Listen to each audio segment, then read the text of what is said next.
Doctor صاحب ہم نے بہت ساری چیزیں تو اب اسکول پر چھوڑ دی ہیں۔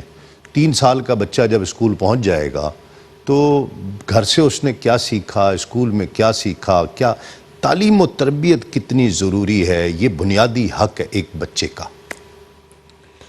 بسم اللہ الرحمن الرحیم۔ پہلے تو صابری صاحب یہ بہت اچھا اس حوالے سے آپ کا بھی، شاہ صاحب سے تو ہم سیکھتے رہتے ہیں بہت ساری چیزیں، اللہ اور ہم آپ دونوں سے سیکھتے رہتے ہیں، سب سے سیکھتے رہتے ہیں، لیکن یہ ایک بڑا اچھا یونیک اور جس کی ضرورت ہے معاشرے کو، اس پر آپ نے گفتگو کی۔ جی صابری صاحب، شاہ عبد الحق محمد دہلوی رحمۃ اللہ علیہ نے فرمایا ہے کہ مسلمان جو ہے وہ بچہ پیدا ہونے کے بعد اس کی تعلیمی و تربیت کا نہیں سوچتا۔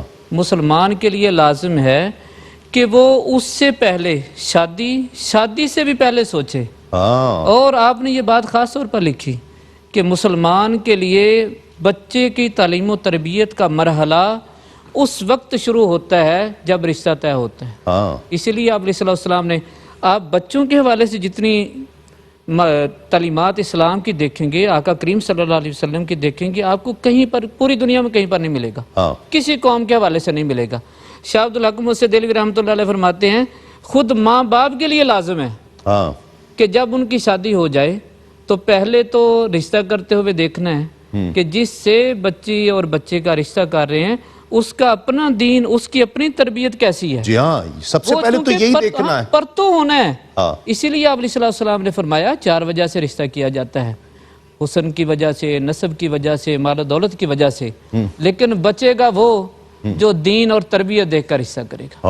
ہماری بربادی بنیادی یہاں سے شروع ہوگی کہ ہمارے ہاں دین، تربیت یہ ترجیح نہ رہی۔ دوسرا، حضرت مجدد شاہ عبد الحق محمد دہلوی رحمۃ اللہ علیہ نے یہ بات لکھی ہے کہ ماں باپ کے لیے، دونوں کے لیے شادی کے بعد رزق حلال کھانا یہ بنیاد ہے۔ اولاد کی پر سب سے بڑا احسان ماں باپ کا یہ ہے کہ وہ رزق حلال کا خیال کریں۔ آپ نے 2 باتیں اس میں لکھی ہیں، فرمایا اگر رزق حلال کھائیں گے تو پیدا ہونے والا بچہ وہ دین کی طرف، ادب کی طرف، بزرگوں کے احترام کی طرف متوجہ رہے گا۔ جب بھی نیکی کی بات کی جائے گی وہ اس کا دل لگے گا وہاں پر، وہ اس میں اپنے آپ کو لے کر جائے گا۔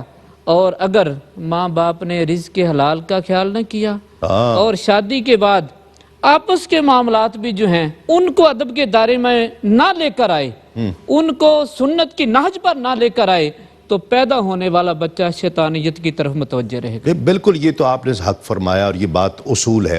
اب بچہ جو ہے نا وہ تو شادی سے پہلے سوچنا ہے کہ بچے کا ہم نے کیا کرنا ہے، یہ تو اصولی تھیوریٹیکل بات ہو گئی۔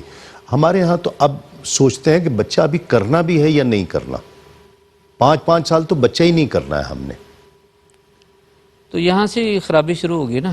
مطلب وہ تو بچے کو اتنی عزت ہی نہیں دے رہے نا، وہ کہہ رہے ہیں جی ہم نے 5 سال بچہ ہی نہیں کرنا ہے، تو اس لیے ہمارے حالات ہی نہیں ہیں، آنے والا اپنا نصیب لے کے آ رہا ہے۔ نہیں، یہ تو حکم ہے فَلَا تَقْتُلُوا أَوْلَادَكُمْ خَشْيَةَ إِمْلَاقٍ، کہ نَحْنُ نَرْزُقُهُمْ وَإِيَّاهُمْ، کہ اولادوں کو اس لیے کہ ہم پیدا نہیں کریں گے، رزق کہاں سے پیدا کریں، کہاں سے آئے گا؟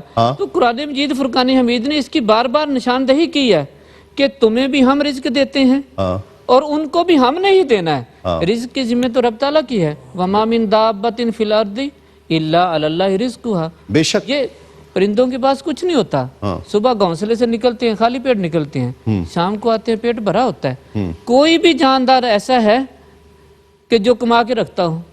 یہ انسان ہے نا، اور انسان ہی کما کے رکھتا ہے، اور انسان کی طرف یہ بات چلی گئی۔ اور ہم نے دیکھا ہے بڑے خطرناک صورتحال ہے، ہم اپنی زندگی کا مشاہدہ کر رہے ہیں، آنکھیں کھلی رکھنی چاہیے۔